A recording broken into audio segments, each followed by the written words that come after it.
Hi everyone, it's Bev DeBono, and there is a fun sketch that we are going to be working with. It's Halloween in a couple of days, and so I wanted to do the spectacular sketch that Creative Memories actually put out for us last week, but it's so easy to adapt. And that's what I really want to talk about with these sketches. So even though the sketch looked something like this and it showed um, Halloween, this is the new Hide and Eek Halloween collection. I actually did it with the Birthday Jubilee collection, and it's the exact same measurements and the same layout.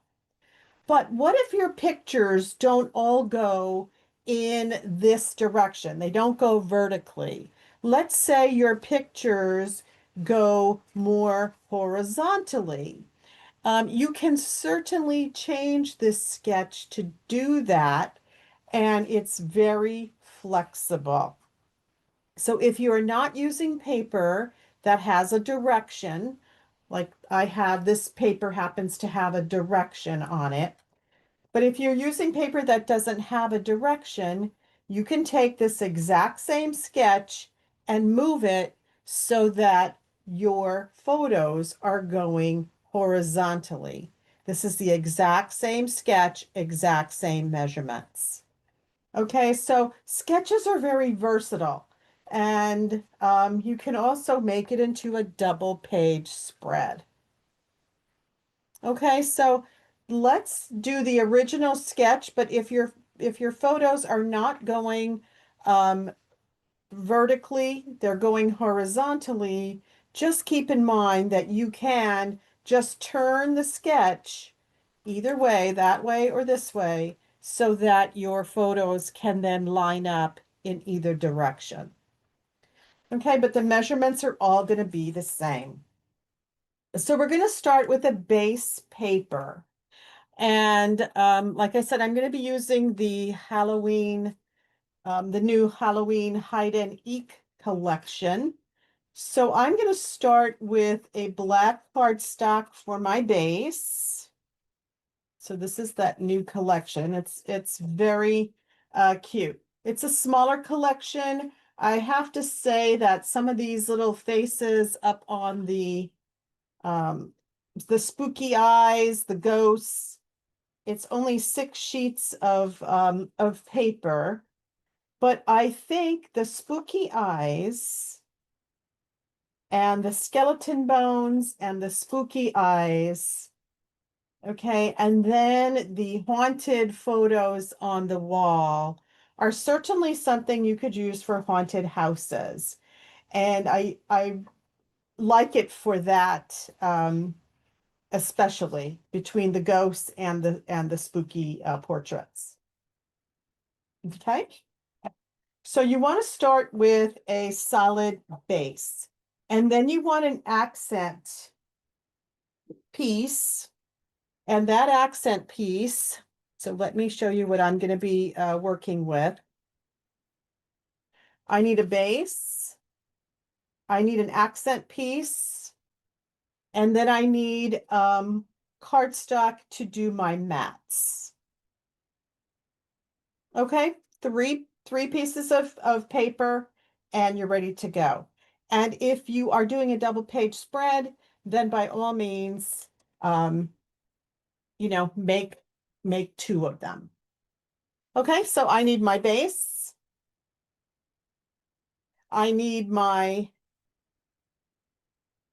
coordinating paper that usually has a print. And we're going to cut this to 5.5 by 12. 5.5 by 12.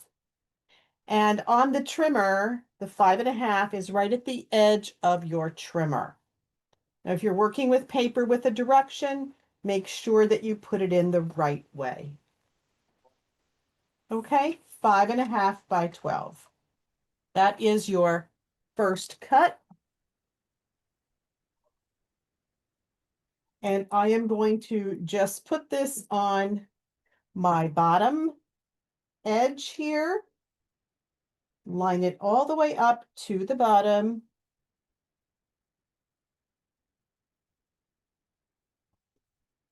Okay. So remember, if your photos are not going vertically, but they're going horizontally, then your paper is going to look like this. Your 5.5 is going to be on the right or on the left. Okay, and now we're just ready to cut our mats. This is a very, very fast page, but really a fun one. And the mats measure 5 3/4 by 3 3/4. We need 3 of those. 5 3/4 by 3 3/4. And then we need a 6 1/4 by 4 1/4 and a 4 1/4 by 4 1/4. So really what you are doing is you are making your mats 1/4 of an inch larger than the photos you are using. Okay, and for the 5 3/4 by 3 3/4, we are using photos that are 3.5 by 5.5. And that just gives it a nice little edging around it. And I find that when you are cutting a 4 by 6 photo to 3.5 by 5.5, it's much easier to cut because you're probably cutting 1/4 of an inch around all the sides or a 1/2 inch on one side and a 1/2 inch on the bottom. Okay, so I like this size of mat because it is very flexible with the photos. And the other size that I like is this 6 1/4 by 4 1/4. Again, it's just 1/4 of an inch larger than your photo, which will be a 6 by 4 or a 4 by 6. Okay, and then this small piece is either going to be your journal box or your title box, and that is going to be 4 1/4 by 4 1/4. Okay, so I'm just going to hold that up again. 5 3/4 by 3 3/4 three times. 6 1/4 by 4 1/4 one time. 4 1/4 by 4 1/4 one time. Okay, so first cut 5 3/4. Let's cut this at 5 3/4. So put it in your trimmer, open your arm, and let's cut it at 5 3/4. Okay, turn to the left. And now we're going to cut that at 3 3/4 three times. 3 3/4.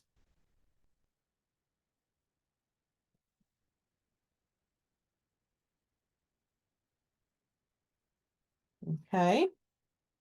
Our next mat is 6 1/4 by 4 1/4. All right, so I'm going to cut it at 4 1/4 first. And this is just so I can maximize the paper.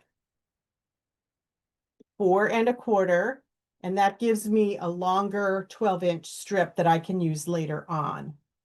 Okay, 4 1/4, then turn it, and now we have 6 1/4. Okay, and now we're just going to do 4 1/4.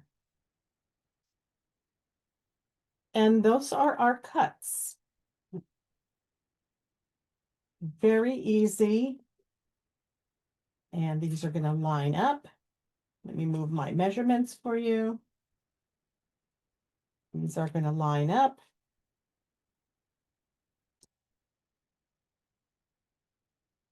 Right across your top and centered on the bottom.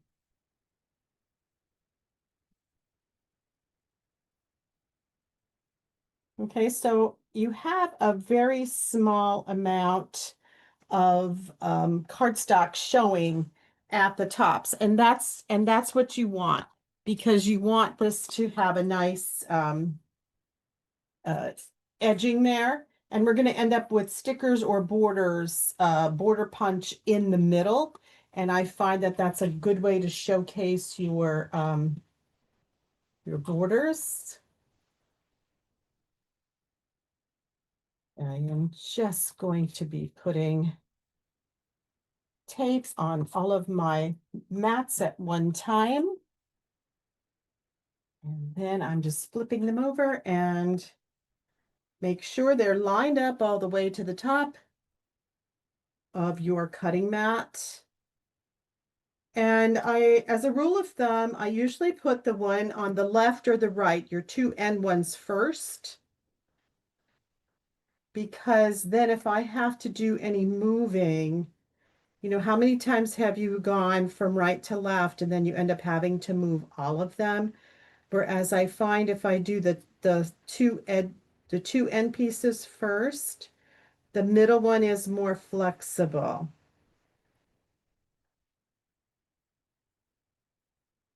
And I can always move the middle one to match. Okay. And then my bottom two mats are going to go a little bit closer to the bottom, maybe about a half an inch up from the bottom, leaving room in the middle for either a border maker cartridge, punch, or an actual punch, or in this case, I'm going to use the double layer of stickers.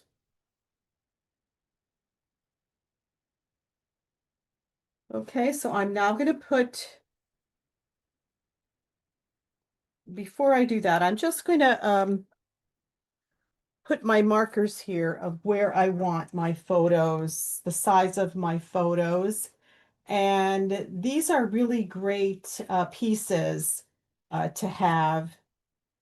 This came in a photo cutting guide that Creative Memories had. And I like it a lot because I then don't have to um, guess what size my photos were or going to be. So like I said, these are going to be 3.5 by 5.5. And they're a really nice size to cut your 4x6 photos.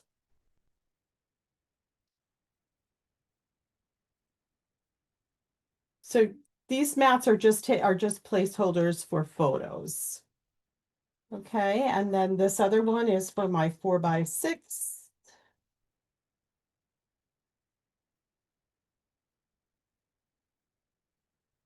Down here on the bottom. And then I'm just going to do I'm going to do a title box here.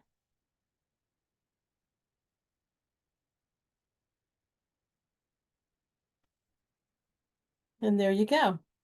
Takes a lot of pictures. You could also use this for your photo. It doesn't have to be a title box if you already have one here. Okay, and now you want to put a row of either stickers. I am going to use a double layer of the tombstones as well as the hands. Guess we'll call them Frankenstein hands. And I'm going to put one and going to layer the next one on top of the other one. These fun hands, skeleton hands. And that's going to come up, just layering the two rows of sticker borders. Okay, see how fast that came together. And like I said, if you don't have stickers, you can use, in this case, I used a laser border. This was from Birthday Jubilee. I used a nice laser border and then I inserted some nice enamels along those. And for this one, also from Birthday Jubilee, these were the laser camera borders. And I used this with the Noteworthy collection. Nice neutral tones on that. Okay, so if you want to, you can use this as your another place to add a photo. You can use it as a title box.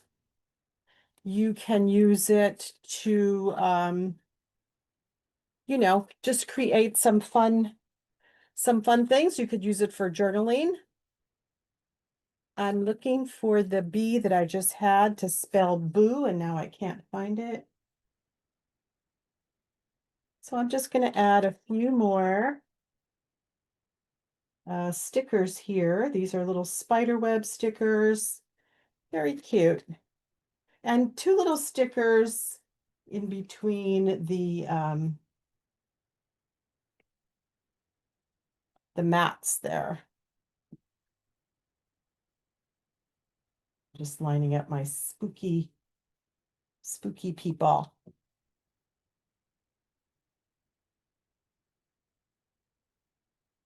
And picture frames with the ghost that says boo. Okay, and when I find my alphabet B,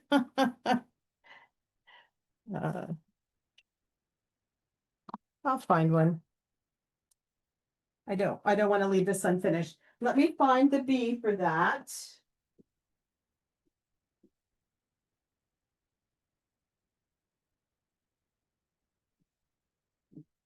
These are the die cut letters that Creative Memories has, and you can fit them in your sort and stash binder.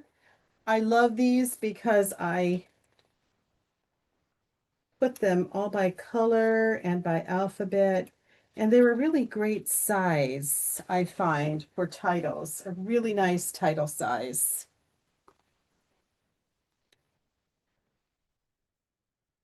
So I'm going to spell boo here.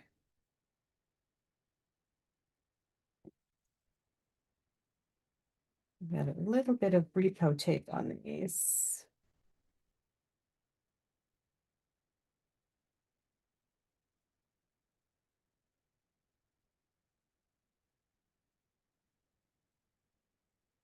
And then a little of that.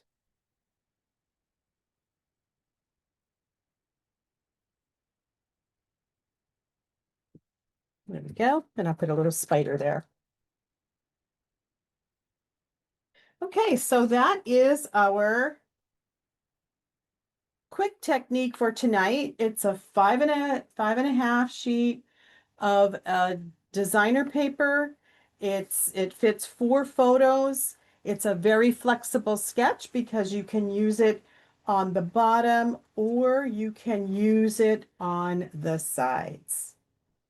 Okay, so I hope you liked this week's technique.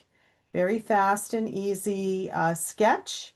And join me next week for another one. Oh, I just have to show you because we're getting so close to Halloween. I did do a video on candy corn, and I will attach the YouTube video. It's a very quick YouTube video using your circle templates.